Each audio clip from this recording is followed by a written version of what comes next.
Welcome in, Broncos country, to our 10th game preview video for the 2025 season, as your Denver Broncos, currently sitting at 7-2, are set to take on the Las Vegas Raiders, who are sitting at 2-6. The Broncos are riding a 6-game win streak, and in their most recent victory against the Houston Texans, they had to survive an 18-15 dogfight against the best passing defense in the NFL. For the first 3 quarters, Denver's offense really struggled. Bo Nix was missing throws, receivers were dropping balls, offensive linemen were blowing blocks, they couldn't sustain anything in the run game because Houston was selling out to stop it, and then on special teams, that side of the ball was just an unmitigated disaster. Denver's defense kept the team afloat for the first 3 quarters. And then in the fourth quarter, we finally saw the offense get it together a little bit. They made some nice plays, Bo Nix with his legs, J.K. Dobbins with a couple of nice runs. And then defensively, they sustained that high level of production. Will Lutz finished things off on the special teams side, kicking the game-winning field goal, and Denver was able to improve to 7-2. As far as the Raiders are concerned, they suffered yet another heartbreaking loss last week at the hands of the Jacksonville Jaguars, this one in overtime. Jacksonville got the ball first in overtime. They went downfield and scored a touchdown. Remember, the other team has the opportunity to get the ball as well, so the Las Vegas Raiders, they got the ball back. Geno Smith drove downfield. They threw a touchdown to Brock Bowers, and then Pete Carroll had a decision to make. Do we kick the extra point and play for the tie, or do we go for 2 and play for the win? The Raiders chose the latter. They decided to throw the ball. Geno Smith had a wide open Tyler Lockett in the end zone, but the ball got batted down at the line of scrimmage. The Raiders lost the game, and they fall to 2-6. They hired Pete Carroll as their head coach, and they traded for Geno Smith at quarterback to try to reset the losing culture that is perpetuated in that building for probably the last 20 years, if we're being honest. But most recently, with Hurricane Josh McDaniels and then Antonio Pierce after that, the Raiders have been doing a lot of soul-searching, and they were hoping that Pete Carroll could be that soul-searching guide. Unfortunately, it just hasn't really worked out that way. This team is still losing games, and Geno Smith, he has regressed since his time in Seattle, where I legitimately felt that he was a top 10 quarterback in the NFL. Geno's trying to play really aggressive football in Las Vegas. He's trying to force the ball into really tight windows. The problem is he doesn't have the same chemistry with his receivers here in Vegas as he did up in Seattle, and sometimes the receiver isn't quite in the spot that Geno's hoping, or he doesn't turn his head in time, and it looks like a really bad interception on tape, but in reality, Geno's trying to throw with anticipation, and he's just not on the same page with his receiver. Don't get me wrong, there are still some head-scratching interceptions on tape for Geno. I went back and watched all 11 interceptions that he threw, and there were some that, were a little bit head-scratching, but a lot of them were just Geno trying to thread it into a really tight window and him not being on the same page with his receiver, or him just making a slightly inaccurate throw. I want to go ahead, before we talk about this team as a whole, we break down the entire roster, assess their strengths, assess their weaknesses, determine how the Broncos can attack some of these weaknesses, and how they can use some of their strengths to attack the Broncos. Before we do that, guys, I want to talk about this coaching staff a little bit, the X's and O's, what they bring to the table. Pete Carroll, he's the CEO of this entire operation. He oversees things, but he's not really heavily involved in the actual X's and O's, at least on the offensive side of the ball. He is probably on the defensive side of the ball because that is Pete Carroll's calling card, but offensively, he's turned things over to Chip Kelly to let him run that side. Chip Kelly, of course, the former head coach of the Eagles and the 49ers. He's been a head coach in college, UCLA, Oregon. People will remember Chip Kelly's offensive scheme during his previous stint in the NFL, where it was always up-tempo. You were getting up to the line of scrimmage immediately. You weren't huddling, and you were snapping the ball with 20 seconds left on the play clock. The problem with that at the NFL level is that if your offense stalls out and you go 3 and out, you're going to have your defense on the field a ton, and they're going to get tired. That was a big problem for Chip Kelly's teams in the NFL. ever since he left the league and then went on to be the head coach at UCLA and then the offensive coordinator at Ohio State, Kelly's evolved his scheme quite a bit. He huddles a lot more often than not, so they're not doing this crazy no-huddle stuff. And he gets under center a lot more. He runs a lot more West Coast zone concepts, outside zone, inside zone. You see those influences. But he hasn't completely got away from what he was known for. He still gets in the shotgun. He still spreads his offense out. He still tries to get some of those quarterback run stuff going, but you can't really do that with Geno Smith as your quarterback. So Chip Kelly, you see some of those old influences from his previous schemes, but it's definitely evolved into a lot more of a modern NFL pro-style scheme. Their defensive coordinator is Patrick Graham. Graham has survived multiple coaching changes there in Las Vegas. I believe it was Josh McDaniels who initially hired him, Antonio Pierce retained him, and then Pete Carroll retained him. Patrick Graham is a really good defensive coordinator. And what's cool about him is he's kind of like Bill Belichick. He came from New England, so he can tap into multiple different defensive schemes depending on what his personnel does best. So it's not exactly a very specific scheme that Patrick Graham runs. It's more so he looks at what his team is good at and he runs that. This year he's running a lot, and I mean a lot of zone coverage. Cover 3 is his most common call. He will mix it up and call some cover 2, some cover 4 as well, but he calls a lot of cover 3. It's a zone-heavy scheme. They run it out of 4-2 looks. They don't blitz a ton. They will blitz, but not a ton. You don't really have to when you have Max Crosby as one of your edge rushers. So that is the defensive scheme. It's very much a multiple scheme tailored to the personnel.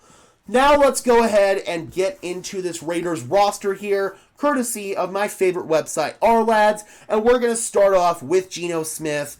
Like we already talked about, Geno Smith has had some turnovers this year because he's tried being super aggressive, and it's kind of bit him in the ass. He's 162 for 241 passing, a 67.2% completion, 1,701 yards, 11 touchdowns, and 11 interceptions.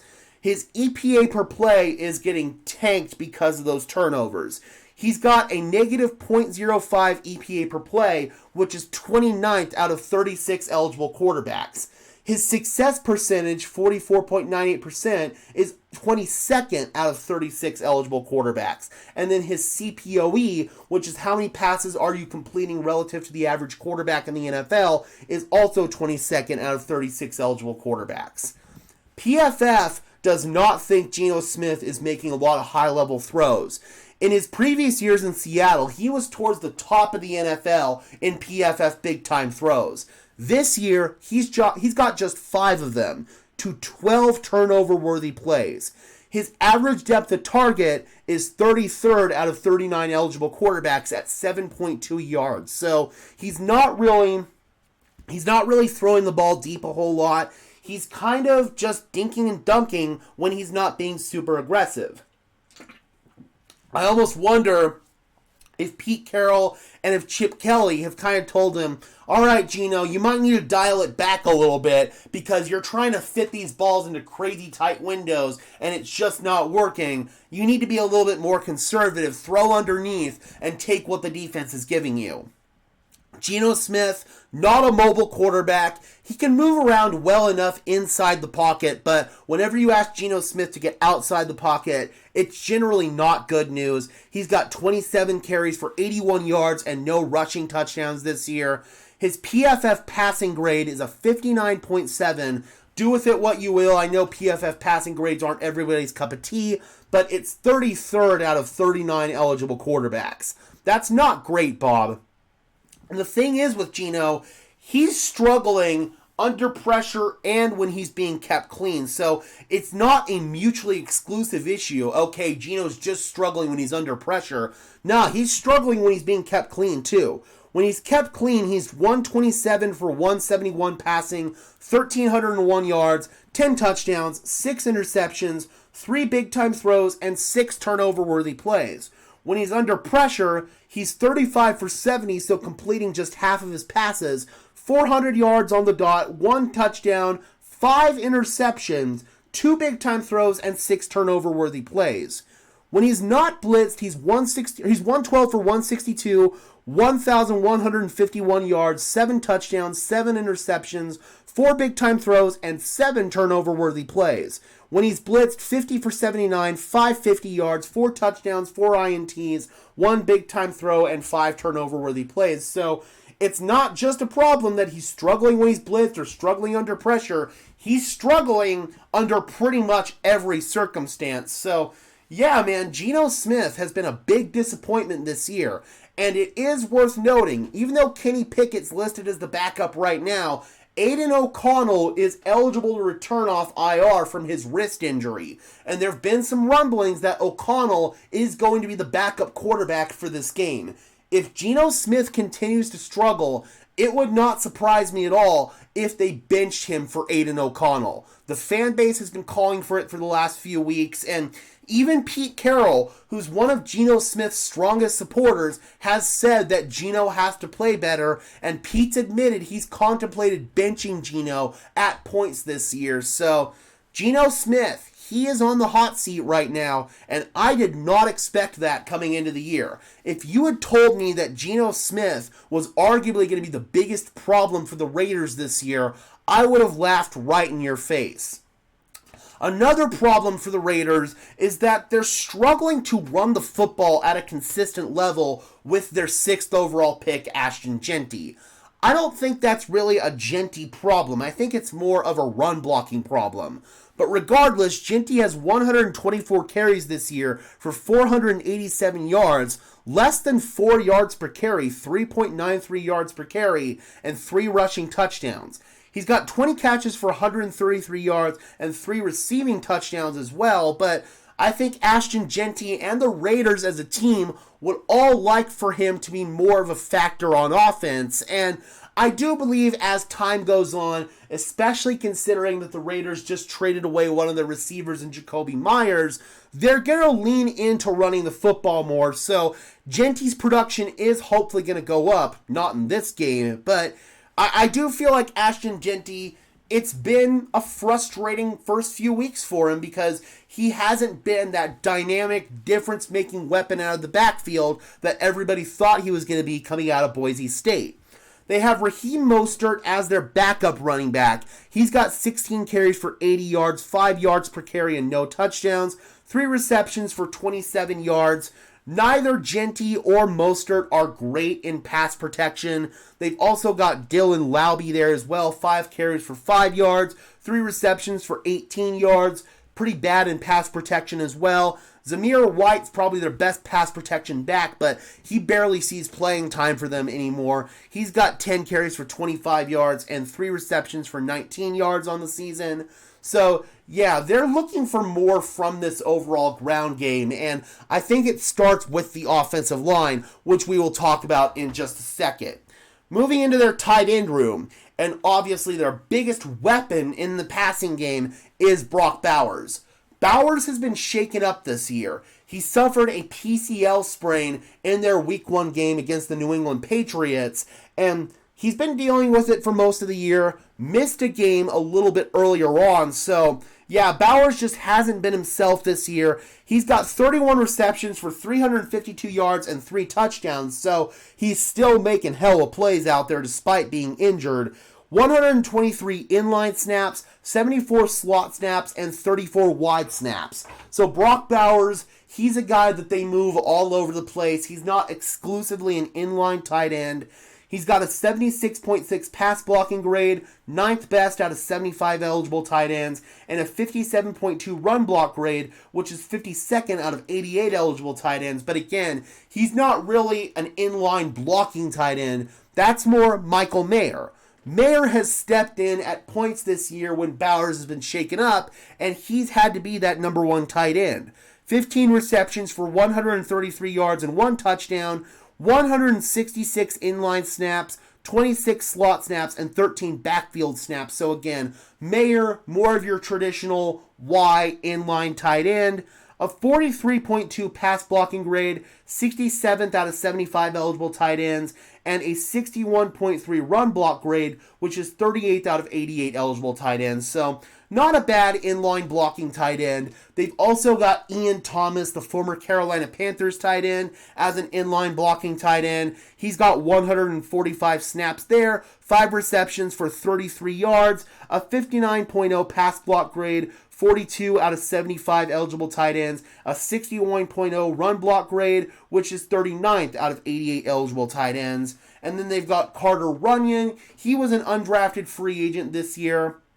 He's seen a little bit of playing time with Brock Bowers being shaken up. 1 catch for 3 yards for him. So, yeah, that is their tight end room.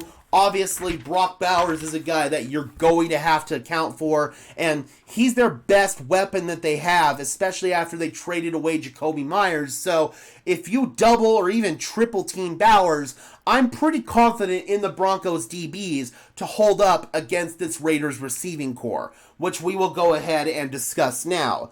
Now that Jacoby Myers has been traded away, in case you guys missed it, he was shipped off at the deadline yesterday to the Jacksonville Jaguars. Trey Tucker becomes their number 1 threat at wide receiver, the third-year man out of the University of Cincinnati. He's got 32 receptions for 427 yards and 4 touchdowns this year. He's their Z receiver. 349 snaps come out there with 83 snaps in the slot.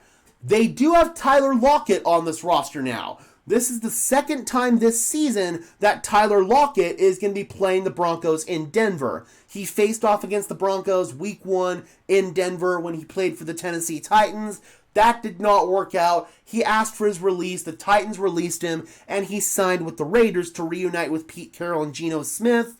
Both in Las Vegas and Tennessee this year, he's got 10 receptions for 70 yards and no touchdowns. He's predominantly a slot guy, 163 slot snaps and 43 wide snaps. So Tyler Lockett could have caught that game-winning 2-point conversion against the Jaguars in that last game, didn't do it, and I imagine he's going to be that security blanket for Geno Smith. We talked about Geno trying to force these tight window throws and not being on the same page with his receivers. If there's one guy who he is on the same page with, it's Tyler Lockett. So I would not be surprised if Tyler Lockett isn't worked into this offense more and more as we get through these next few weeks. Tyler made his Raider debut last week. Wouldn't be surprised if he didn't have more of a game plan for this game. They've also got Dante Thornton Jr., kind of a funny story about him. I got to scout him in person at the Shrine Bowl, and there was one play where he was running like a 10-yard out route and broke out towards the sideline where I was on, and he almost ran over Cecil Lammey and I, like almost put us right on the ground. He was really polite, like he helped us up and said he was sorry and all that, but yeah, that was kind of a funny thing right there with Dante Thornton. I will always remember that. He's got 5 receptions for 94 yards this year. He's a big, straight-line, speed merchant type of player. So get him like a 50-50 go ball. Dante Thornton can definitely make some crazy athletic catches. 151 wide snaps and 76 slot snaps. They've also got Jack Besh, who they drafted this year out of TCU. 7 receptions for 73 yards. I imagine both he and Thornton are going to be in line for bigger roles now that Jacoby Myers is no longer out of the building. And then they've also got Alex Bachman there, who's kind of just a depth piece. It would not surprise me if the Raiders promoted a wide receiver from the practice squad. So some guys who they could promote include Philip Dorsett, former Bronco, Shedrick Jackson, DJ Turner, Justin Shorter. So maybe one of these receivers gets promoted from the practice squad after the Jacoby Myers trade. So this offensive line for the Raiders, they've had some problems this year, partially due to injury. Colton Miller, their franchise left tackle, is on IR with a high ankle sprain, so he is not going to play in this game. Stone Forsythe is going to step in for him. Forsythe hasn't been terrible this year, but he certainly isn't Colton Miller. He's got 10 pressures allowed, 3 sacks, and 6 hurries. A 59.4 pass blocking grade, which is 53rd out of 79 tackles, and a 52.4 run block grade, which is 66th out of 81 tackles. So a slightly above average tackle, but you'll take that in terms of being your backup. Stone Forsyth, not a bad player. He's a massive human being. I want to say he's like 6'10" or something crazy like that, but he's at least stepped in and been okay enough to where you don't have to replace him at left tackle. But he is going to be going up against Nick Bonito in this game. Bonito's been getting hella double-teamed. The Texans double-teamed him on almost every single snap, so I would expect the same treatment in this one. But going up against Stone Forsyth and probably a tight end, I think Nick Bonito can fight through that and still get some pressure. Their left guard is Dylan Parham. He's got 16 pressures, 2 sacks, and 10 hurries allowed, a 59.7 pass block grade, 44 out of 84 eligible guards, and a 63.2 run block grade, 35 out of 83 eligible guards. So slightly above average in run blocking. Center's a little bit of a surprise. Everybody thought it was going to be Jackson Powers Johnson, their second round pick out of Oregon last year. But Jordan Meredith stepped up and he won that job. They moved JPJ over to right guard. Meredith, 8 pressures allowed, 1 sack, 6 hurries, 53.1 pass block grade, 33rd out of 37 eligible centers, and a 60.4 run block grade, which is 25th out of 36 eligible centers. I know a lot of people in Raider Nation are questioning the Raiders' decision to move Jackson Powers Johnson to guard. I get it, because Jordan Meredith has definitely struggled at the center position, and then Jackson Powers Johnson, I'd argue he's regressed a little bit as a guard. 9 pressures, 2 sacks, and 5 hurries allowed, a 58.6 pass blocking grade, 47th out of 84 eligible guards, and then a 69.3 run blocking grade, 21st out of 83 eligible guards. But last year, he looked like a mauler up front at center. So I'm very surprised that they didn't keep him at that position.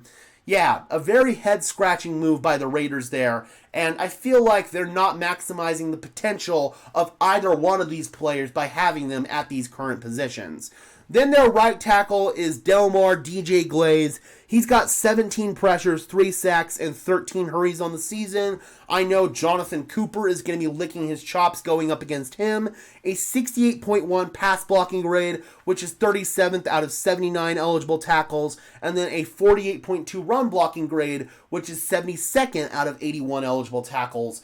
This offensive line, as a unit, they're below average. They're below average in pass protection, and they're below average in run blocking. Denver matches up really well on this side of the ball. I think Denver is going to dominate in the trenches, especially against this Raiders offensive line. Now let's go ahead and move into their defense here, aka the Las Vegas Fightin' Max Crosbys. They've got Mad Max and not a whole lot else to work with on this defensive side of the ball. That's not exactly true. They do have guys like Jamal Adams, Devin White, Eric Stokes. They've all stepped up this year, but in reality, the one guy that we're all worried about on this Raiders defense is Max Crosby. We'll go ahead and talk about some of their coverage rates and their advanced statistics before we get into this personnel on the defensive side of the ball. Like we talked about, the Raiders are running a lot of zone coverage this year. They're calling the second most cover 3 in the entire NFL. They call cover 3 a whopping 43% of the time. Their next most common called coverage is cover 4, which they call just 17% of the time. And then they call cover 2 15% of the time. So they like to live in zone coverage, especially cover 3. They'll call some quarter, half, which is a hybrid coverage of cover 2 and cover 4. They call that 8% of the time. They call cover 1 man 8% of the time. They call cover 0 4% of the time. And they call cover 2 man just 1% of the time. They don't call a lot of man coverage. They will call some cover 0 on occasion, but this really is a cover 3, cover 4, sometimes cover 2 defense. Now let's go ahead and talk about their EPA and success rate and all that good stuff. Their EPA per play allowed is 23rd in the NFL. Their success rate allowed is 23rd as well. Their EPA per pass allowed is 25th, so a below average pass defense. Their EPA per rush allowed is 11th, a slightly above average run defense. 1,897 passing yards allowed, which is 14th. A 67.41% completion allowed, which is 23rd. 11 passing touchdowns allowed. 875 rushing yards allowed, which is 14th. And 12 rushing touchdowns allowed, which is tied for the second most in the NFL. So they're pretty good defending the run between the 20s, but when you actually get in the red zone, that's when they have some issues defending the run. Max Crosby, you've got to have a plan for number 98 on literally every single snap. He can wreck shop both as a pass rusher and as a run defender. Max Crosby literally does everything for this Raiders defense. He's got 27 pressures and 5 sacks already this season. Alongside him at edge rusher, you've got Malcolm Koonce. You've got Tyree Wilson, the former first-round pick. He's listed as a backup. And then you got Charles Snowden there as well. On the interior defensive line, they've got Adam Butler, who I believe is a really good player. And Jonah Laulu, he's played well in a rotational role for this Raiders team.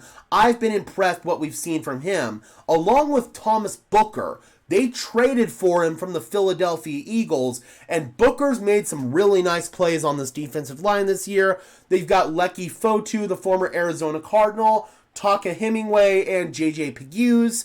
Then their linebacking core, they've got Elandon Roberts. He's been all over the NFL, really solid linebacker. Devin White as their Mike. A really interesting story there. The former first-round pick of the Tampa Bay Buccaneers. Since then, he's bounced around the NFL. Philadelphia, Houston, kind of fell off the map in his last few years in Tampa. But it seems he's found a home in Las Vegas. Devin White plays really well as kind of a blitzing linebacker, has had some solid reps in coverage. I've been impressed with Devin White, I really have. And then Jamal Adams. Everybody remembers Jamal Adams as a safety, the former Jet, the former Seahawk. Obviously, that's where the Pete Carroll connection comes from. But they've moved him to Sam linebacker here in Las Vegas, and he's done a phenomenal job in that role as kind of a rover. He moves all over the place on defense. He's a joker for him on that side of the ball. Really impressed with Jamal Adams, kind of reviving his career after having some injuries in Seattle, and he went to Detroit last year. Didn't really do a whole lot there. Really happy for Jamal Adams that he's been able to find a home again with Pete Carroll here in Las Vegas, and he's been one of the bright spots on the defensive side of the ball. Along with Eric Stokes. Eric Stokes, he came over as a free agent from the Green Bay Packers. He had a lot of negative plays in Green Bay. He was scrutinized heavily by the fan base. I remember he pretty much got ran out of town there in Green Bay, but he's been playing really well for the Raiders at boundary corner. You've got Isaiah Polamau and Tristan McCollum as your safeties. Caillou Blue Kelly has stepped in at corner due to injury. He's been kind of up and down for the Raiders. Very aggressive player, likes to jump routes. And then Jeremy Chinn is their starting nickel. He can play safety as well. Chinn, of course, is Steve Atwater's nephew, so a cool reunion is definitely going to happen at that game. I can't remember if Chinn's played here in Denver before. I want to say he did one of his years with, like, the Panthers, maybe. I can't remember off the top of my head if Chinn's played here in Denver, but regardless, it's going to be cool getting to play in front of Steve Atwater, who no doubt is going to be at that game. As far as their sack leaders on the season, Max Crosby's got 5, Jonah Laulu's got 4, Tyree Wilson has 2, Devin White has 1, Leki Fotu has 1, Malcolm Koonce has 1, and then Jamal Adams has 1. Pressures, Max Crosby, 26, Malcolm Koonce, 17, Tyree Wilson, 14, Jonah Laulu, 14, Thomas Booker, 12, and Adam Butler with 12. There are a few more as well, but those are just the pressure leaders. Run stoppers, Elandon Roberts has 15, Devin White has 14, Max Crosby has 12, Adam Butler has 11, Jonah has 8, and Jeremy Chinn has 7. In coverage, Eric Stokes is their highest graded DB in coverage with a 69.4, Jeremy Chinn has a 63.5, Darian Porter, who's one of their backup guys now, has a 58.0. Darnay Holmes, another backup now, has a 53.6. Caillou Blue Kelly, a 48.3. And Isaiah Polomau, a 33.0. Watching those two guys on tape, they get out of position sometimes. They get their hips flipped. So, yeah, I would definitely keep an eye on those guys as far as guys the Broncos could look to attack in coverage. Jamal Adams, he's really good in coverage as a linebacker. No surprise there, being a former DB. 72.8. Devin White has a 45.9, and then Elandon Roberts has a 45.9 as well. So you can probably attack these linebackers a little bit in coverage based on what I saw on tape and based on what we are seeing here with the numbers.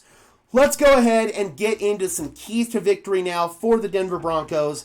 And as always, they've got to stay healthy, got it written in all caps, can't afford any major injuries or minor injuries, quite frankly, in this game. If Denver wants to continue to play like they've been playing, they've got to stay healthy. No stupid penalties. No false starts, no jumping off sides, no leverage penalties, nothing after the whistle. Just no stupid penalties. Don't shoot yourself in the foot. You've got to stay ahead of the chains in this game, and if you get yourself behind the chains with penalties, you're not going to be able to do that.